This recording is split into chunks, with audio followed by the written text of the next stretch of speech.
কচু শাক সেদ্ধ করে নিয়েছি, দেশের থেকে কচু শাক পাঠাইছে, সেগুলা কচু শাক রান্না করব। মাংস কেটে নিয়েছি, আলু কেটে নিয়েছি, একসাথে ধুয়ে রাখছি। আর এইখানে কচু শাক দিয়ে ইলিশ মাছ দিয়ে রান্না করব। পেঁয়াজ, কাঁচামরিচ আর গরম মশলা এগুলো নিয়ে নিয়েছি মুরগির মাংস রান্না করার জন্য। তো আসসালামু আলাইকুম, সবাই কেমন আছেন? আশা করি সবাই ভালো আছেন। আলহামদুলিল্লাহ, আমরাও পরিবার পরিজন নিয়ে ভালো আছি। তো এই তো আর একটা ভিডিও নিয়ে প্রতিদিনের মতো আপনাদের মাঝে হাজির হয়ে গেলাম।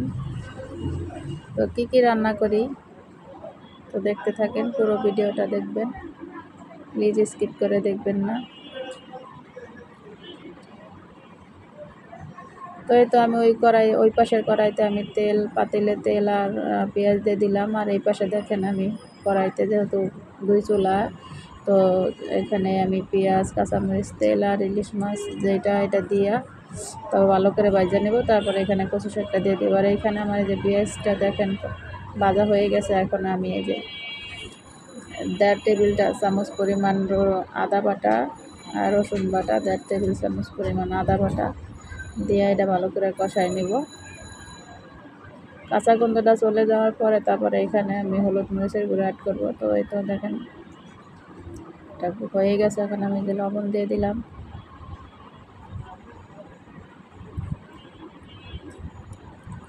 এখানে হলুদের গুঁড়া, মরিচের গুঁড়া,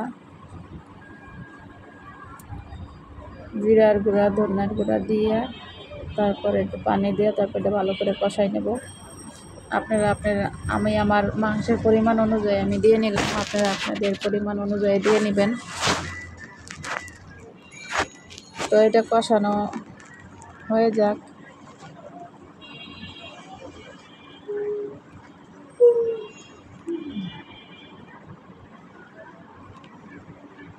তো আমি পাশের চুলায় আবার যে দিয়ে দিয়েছি ইলিশ মাছের, এটা দেখেন প্রায় হয়ে আসছে, নিচেও একটু লেগে গেছে। তো আমি এইখানে এখন এই যে কচু শাকগুলো দিয়ে দিব। অনেক মজা হয়েছিল কচু শাকটা রান্না করা, একটু ফালানো যায় না, পুরাটাই খাওয়া হয়ে গেছে, অনেক টেস্ট হয়েছে।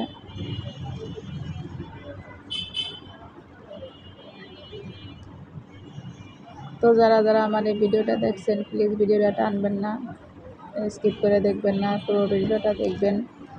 যদি আপনারা পুরো ভিডিওটা দেখেন, একটা লাইক, কমেন্ট, শেয়ার করে দিবেন।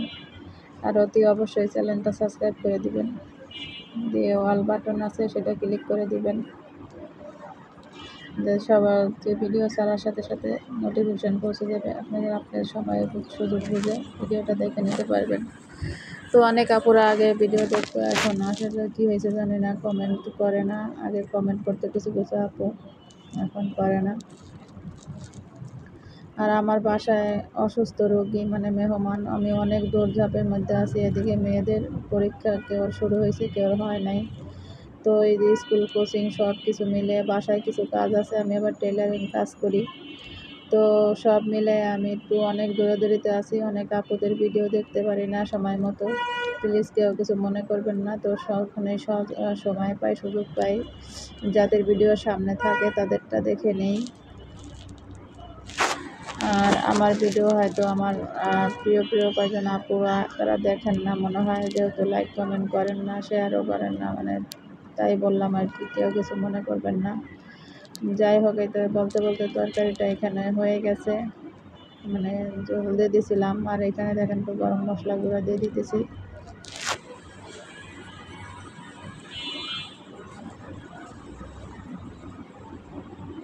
এটা দিয়ে আরও কিছুক্ষণ আমি এটারে ভালো করে মানে রান্না করে নেব। আর এই যে দেখেন কচু শাকটা আমি একেবারে ভাজা করে ফেলবো। আসলে আমার এই কড়াইটা তেলের না, তাই এরকম একটু সাইডে লেগে যাইতেছে। ফ্রাই প্যানে রান্না করলে হয়তো, আমার ফ্রাই প্যান আছে, আমি রান্না করি না। তো এই তো কচু শাকটা হয়ে গেছে, এখান থেকে আমার মেয়ে খাইয়া ও কোচিংয়ে গেছে। তো এই তো দেখাই নিলাম একটু যে হয়ে গেছে, শেয়ার করলাম আপনাদের সাথে। কেমন হয়েছে জানাবেন, কালারটা অনেক সুন্দর আসছে। তো যাই হোক, এই তো বাড়ি থেকে কিছু সবজি, মানে অনেক সবজি অনেক কিছু পাঠাইছে, তো সব এক ভিডিওতে দেখায়নি। তো এখানে সবজিগুলো দেখাইতেছি, কচু দিছে অনেকগুলো, লতি কুটে আমার বোন অনেকগুলো লতি পাঠাইছে, আমি খুব পছন্দ করি এগুলো। এখানে চালতা পাঠাইছে, আমরা পাঠাইছে, ডিম পাঠাইছে, অনেক কিছুই পাঠাইছে। তো সব কিছু আপনাদের সাথে এক ভিডিওতে শেয়ার করে নেয়। আর আমার বোনের ছেলে বাইরে গেছিলো, ও অনেক বিদেশ থেকে অনেক কিছু নিয়ে আসে, চকলেট টকলেট, এগুলো শেয়ার করা হয় নাই। তো যাই হোক, আর একটা ভিডিওতে শেয়ার করে দিব। আজকে এই যে এগুলো দেখালাম, তাই প্রায় আমার এখান থেকে জিনিস আসে। তো অনেক কেমন লাগলো পুরো ভিডিওটা কমেন্ট করে জানাবেন। সবাই ভালো থাকবেন, সুস্থ থাকবেন। আর এই যে দেখেন এক ঝুড়ি ডিম, এখানে অনেকগুলা 25টার মতো ডিম। কেমন লাগলো? তো সবাই ভালো থাকবেন। আসসালামু আলাইকুম, আল্লাহ হাফেজ।